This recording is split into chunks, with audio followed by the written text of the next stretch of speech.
Hey guys, welcome to episode 4. On this episode, we're going to start with a bit of Sam's backstory, so take it away, my bro. Well, it's 2020. Fuck.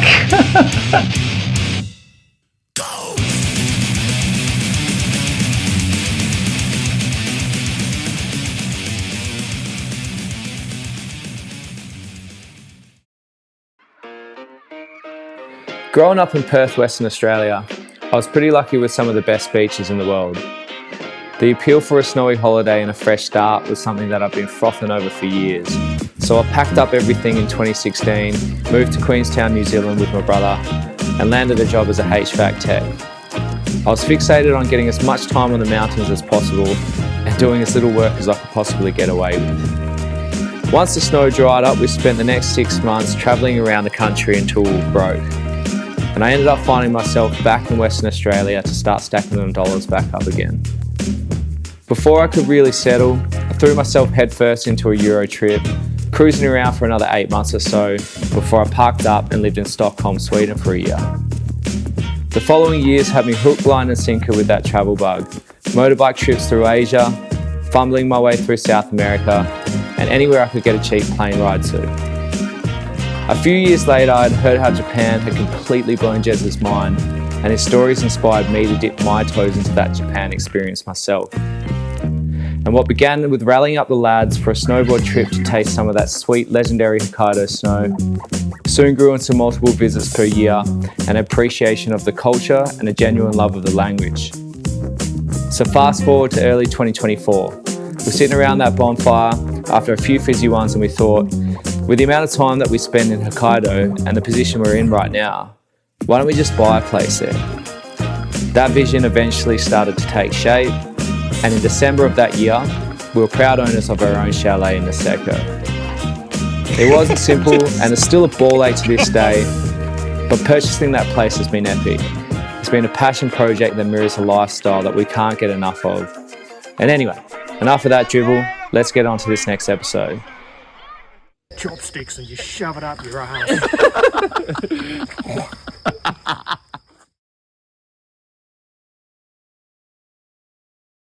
Shit all yellow.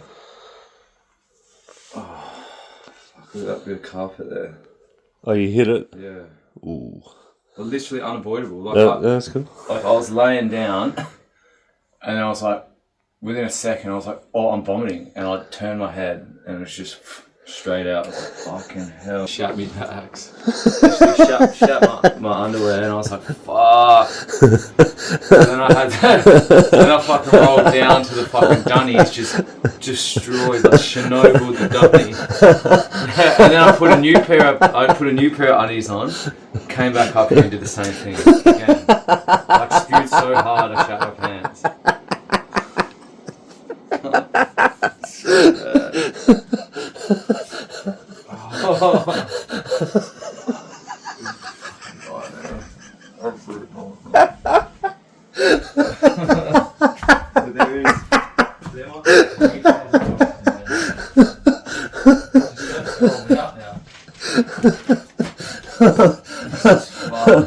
I'm sorry, man. What a nice day. What a lovely day to shit yourself. What a lovely day.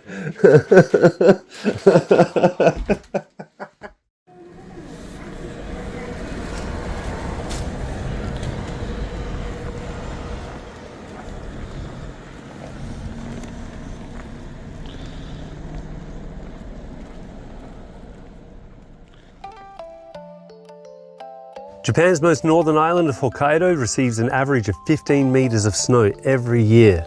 The genesis of this epic dump begins with the Siberian High. A huge high-pressure system forms over the Northeast Asian continent. Super dry, bitterly cold air pours out of the polar regions, spills over the Sea of Japan, and slams into the Japanese mountains. That subcooled water vapor is forced upwards, rapidly cools, and ultimately explodes into that legendary Japao.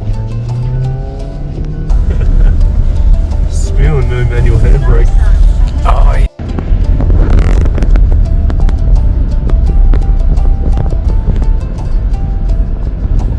Barbecue hut in there, we've got a sauna.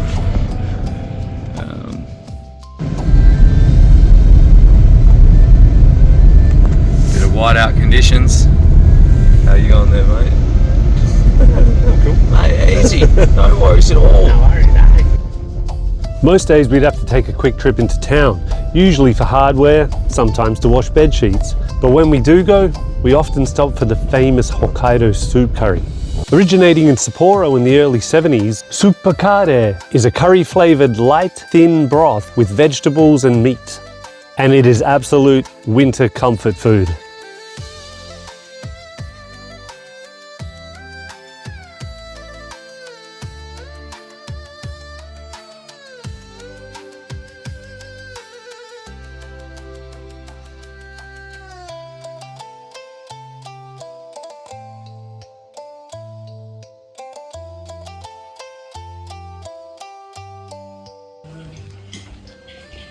What have you cooked us up tonight, big fella? Some Swedish meatballs. Sverige köttbullar and some mash made from Hokkaido potatoes. Sverige köttbullar och squiddico. Oishii-so. Jättebra.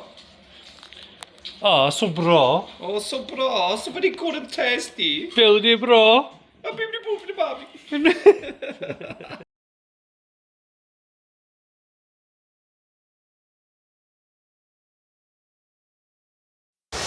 Well, my toes are still ice blocks. Look at that. I think that's frozen. Like, I can almost feel moisture. Just blast those feet heaters in the car.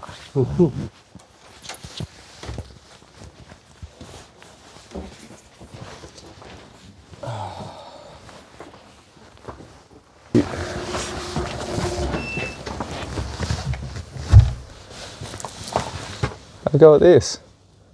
It's pretty clear views to the mountains. If we could just somehow chop those trees off. Could drive the rental car into them. Back through our lovely new walkway. At about 2 a.m. this morning, I heard this massive crash. And honestly, I thought our walkway had given way. But obviously a big large chunk of snow has come off the roof and smashed the lean-to. Look at these.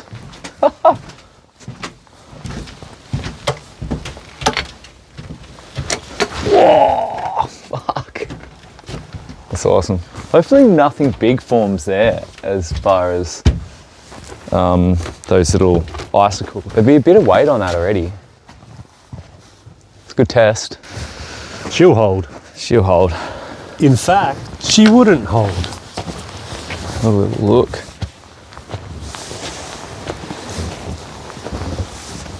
Oh no.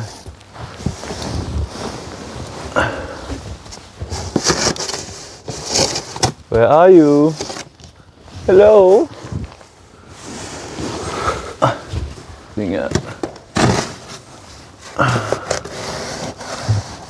Empty? No, we're just on the full. What we didn't know a year earlier when we were looking for places was that a small portion of Mount Yote was going to collect on the side of the house. It became obvious that if we wanted to access our front door in winter, we were going to have to build some infrastructure.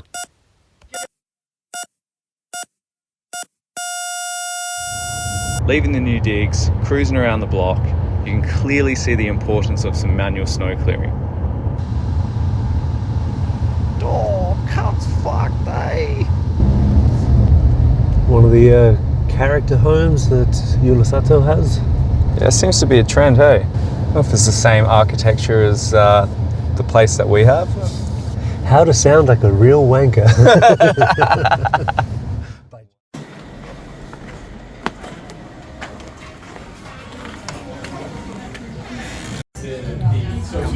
Kappai.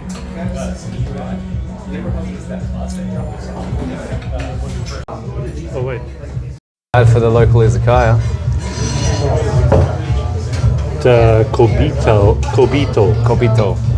Kobito Izakaya. Rankoshi, just down the road from Yunosato. Great food.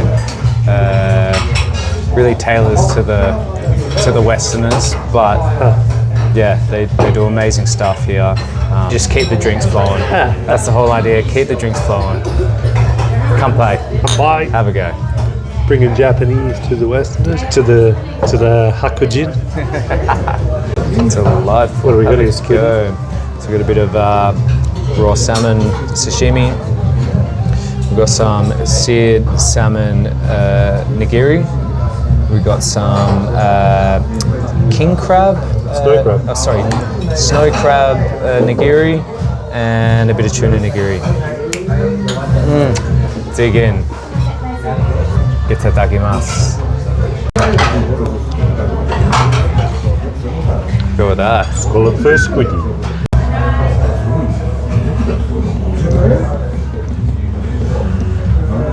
Yeah.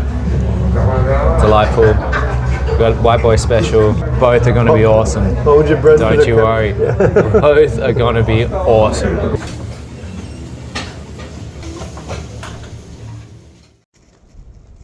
Sam's rod. Jeremy's rod. Sam's rod. Well. And that's it for episode 4. To both of you watching, hope you enjoyed it. Hope you enjoyed Sam's backstory. In the next episode, we're still at Yama, but my former Japanese teacher, Kazuyo Sensei, is going to drop by, cook us some okonomiyaki, and show us a little bit about Japanese tea ceremonies, and generally be a badass. So we hope you'll stick around for that, and as they say in Hokkaido, shitake ne.